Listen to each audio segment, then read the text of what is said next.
कहते हैं कि परमात्मा ही इस संसार में सबसे बड़ा कलाकार, सृजनकर्ता, पालनकर्ता और संहार करता है। परमात्मा के बिना इस संसार में कुछ भी नहीं हो सकता।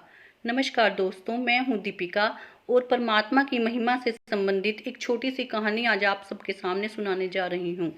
एक बार एक मछुआरा था जो पास के समुद्र में जाकर वहां से मछलियां लाकर अपने परिवार का पालन पोषण करता था।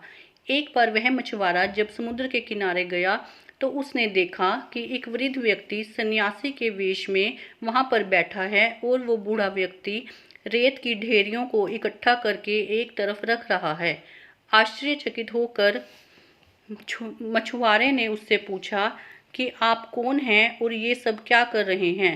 तो उस वृद्ध व्यक्ति ने उत्तर दिया कि मैं भगवान हूँ और यह देख रहा हूँ कि आज रात के भोजन में किस व्यक्ति को क्या मिलेगा।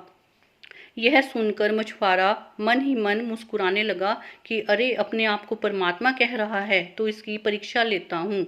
मछुआरे ने उससे कहा, अच्छा तो आप भगवान हैं तो ये बताइए कि आज रात के भोजन में मुझे क्या प्राप्त होगा। तो सन्यासी ने कुछ हिसाब किताब सा किया और उसे जवाब दिया कि आज रात को तो भोजन में तुम्हें एक निवाला भी नसीब नहीं हो पाएगा, तुम आज रात के भोजन से वंचित रह जाओगे। तो मछुआरा मन ही मन हंसने लगा और अपने घर की तरफ चल दिया। उसने घर जाकर वो सारी मछलियां अपनी पत्नी को दी और उसे कहा कि स्वादिष्ट सा भोजन बनाकर मेरे आगे प्रस्तुत करो।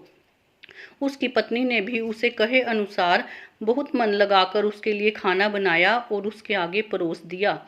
जब वह खाने का निवाला अपने मुंह में ले जाने लगा तो उसे सन्यासी की वही बात याद आई कि आज रात तो तुम्हें भोजन नसीब ही नहीं होगा।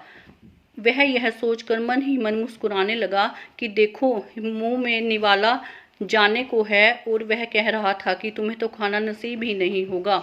इतने में उसकी पत्नी आई और उसे बोली कि क्या बात है, आप खाना क्यों नहीं खा रहे हैं और हंस क्यों रहे हैं। मछुआरे ने उत्तर दिया, नहीं ऐसा कुछ नहीं है, कोई बात याद आ गई थी। तब मछुआरे की पत्नी को लगा कि शायद मेरे बनाए हुए भोजन में कुछ कमी रह गई है और ये मेरा तिरस्कार कर रहे हैं, इसीलिए मन ही मन मुस्कुरा रहे हैं।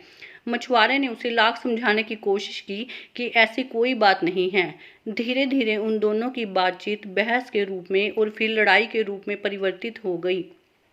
मछुआरे ने अंत में उस खाने की थाली को एक तरफ किया और वहां से उठकर चला गया।